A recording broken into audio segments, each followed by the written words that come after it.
Mr. Chairman, at this time, I would make a motion to overrule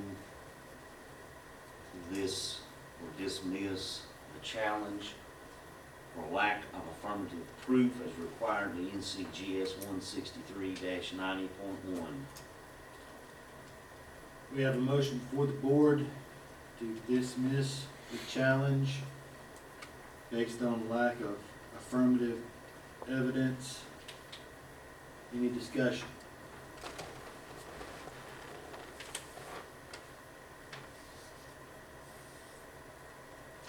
Well, Mr. Chairman, I am making this motion, as I indicated, because, as I understand, and the county attorney can correct me, that the North Carolina General Statute, as well as a recent federal district court case, requires that in the case of a challenge to a person's right to vote, that the challenger must, based on residency, must prove that that individual is not a resident of where they claim to be by affirmative proof.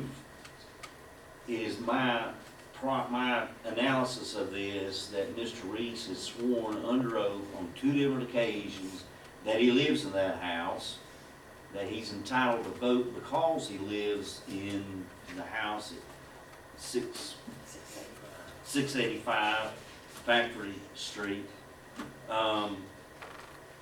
And the law requires the board to accept that until affirmative proof is given. And I'm sorry, but I haven't heard any affirmative proof that he does not live there. We've heard evidence that people don't really know whether he lives there or not. That's not affirmative proof that he does not live there.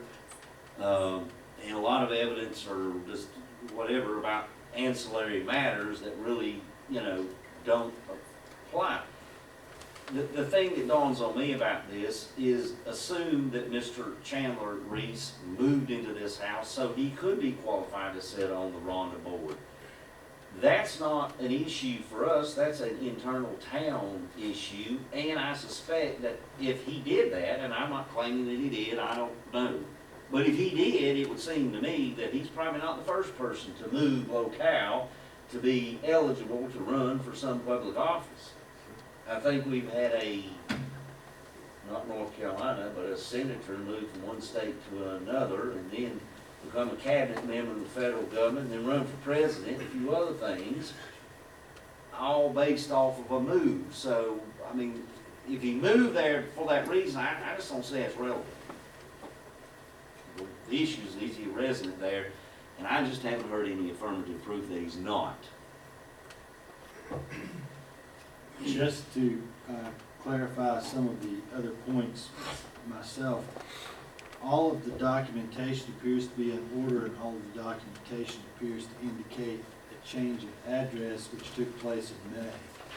There seems to be some amount of corroboration that a move did take place in May, and I haven't heard any affirmative evidence that he does not actually live there. 30 days before the... Well past 30 days before. I don't see how we can declare that he does not live in that residence based on the evidence we have in front of us. Anybody else? Any further discussion on the motion? All those in favor of dismissing the challenge, aye? Aye. Any opposed? Challenge is dismissed. Thank you for your time.